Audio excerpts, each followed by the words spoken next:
wants peace. President Zelensky wants peace, and I want peace. I just want to see people stop getting killed. Putin बार बार Ukraine पर जिस बात का आरोप लगा रहे थे, अब वो बात सच हो रही है।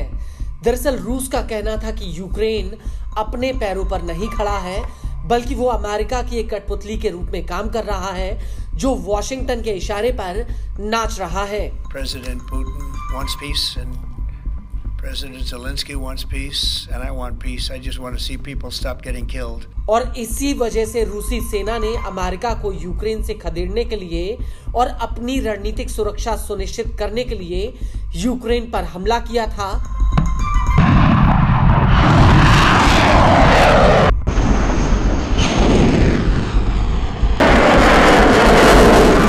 हालांकि ये बात जग जाहिर है कि अगर अमेरिका और नाटो मिलकर यूक्रेन को हथियार नहीं देते तो ज़ेलेंस्की बहुत पहले ही पुतिन के सामने सरेंडर कर चुके होते।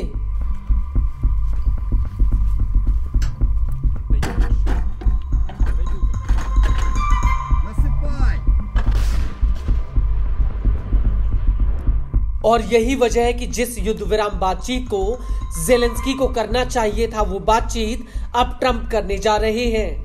और पुतिन ट्रंप की मीटिंग को लेकर ज़ेलेंस्की की सांसें अटकी हुई हैं, क्योंकि यूक्रेन को डर सता रहा है कि कहीं ट्रंप रूस को यूक्रेन की जमीन का कुछ हिस्सा हमेशा के लिए ना दे दें, क्योंकि यूक्रेन की कुल जमीन का 5वां हिस्सा रूसी सेना के कब्जे में है। यूक्रेन के सबसे अहम इलाके लुहांस्क, डोनेट्स्क और जापोरेजिया पर रूसी सेना डेरा डाले बैठी है। हालांकि रूस ने साल 2014 में क्रीमिया को तोड़कर रूस में मिला लिया था और अब एक बार फिर से यूक्रेन के टुकड़े होने का डर सता रहा है।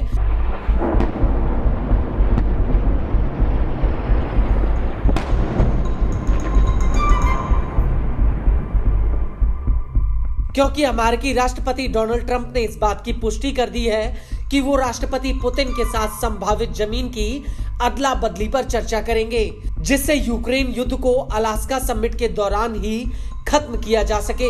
इसको लेकर ट्रंप ने 11 अगस्त 2025 को व्हाइट हाउस में एक प्रेस वार्ता भी की थी, जिसमें ट्रंप ने वोलोदिमीर ज़ेलेंस्की को लेकर निराशा जताई थी।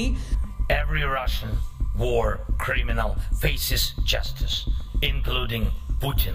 आपको बता दें कि ज़ेलेंस्की ने हालिया बयान में कहा था कि जमीन देने को लेकर किसी भी समझौते को मंजूरी यूक्रेन में जनमत संग्रह कराकर दी जानी चाहिए। वहीं ज़ेलेंस्की के बयान पर नाराजगी जाहिर करते हुए ट्रंप ने अपने बयान में कहा था कि मैं ज़ेलेंस्की से थोड़ा परेशान हूं, क्योंकि वो ये कह रहे थे कि मुझे संवैधानिक मंजूरी लेनी पड़ेगी। ज़ेलेंस्की के पास सभी को मरवाने की मंजूरी है, लेकिन जमीन की अदला बदली के लिए उन्हें मंजूरी की जरूरत है। वहीं दूसरी तरफ यूरोपीय राजनयिकों ने पुतिन की यूक्रेन की जमीन को लेकर डिमांड पर चिंता जाहिर की है। यूरोपीय देशों का कहना है कि रूस कितनी जमीन मांग रहा है और किन शर्तों पर समझौता हो रहा है, इसको लेकर कोई स्पष्टता नहीं है।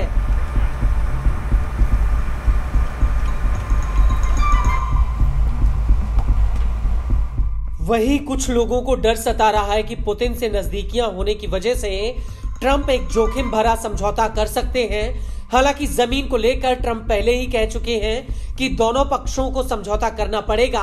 हम सीमाएं, युद्ध के मैदान बदलने जा रहे हैं।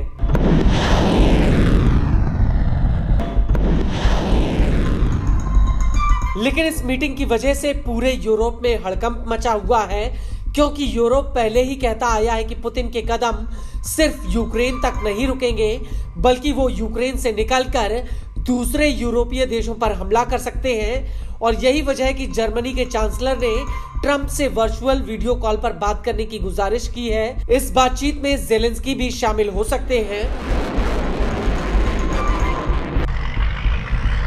यूरोपीय देशों ने ट्रंप से जोर देकर कहा है कि वो पुतिन के सामने यूक्रेन को लेकर मजबूती से लाल रेखाएं जरूर खींचें, जिससे इस युद्ध का स्थायी समाधान निकल सके।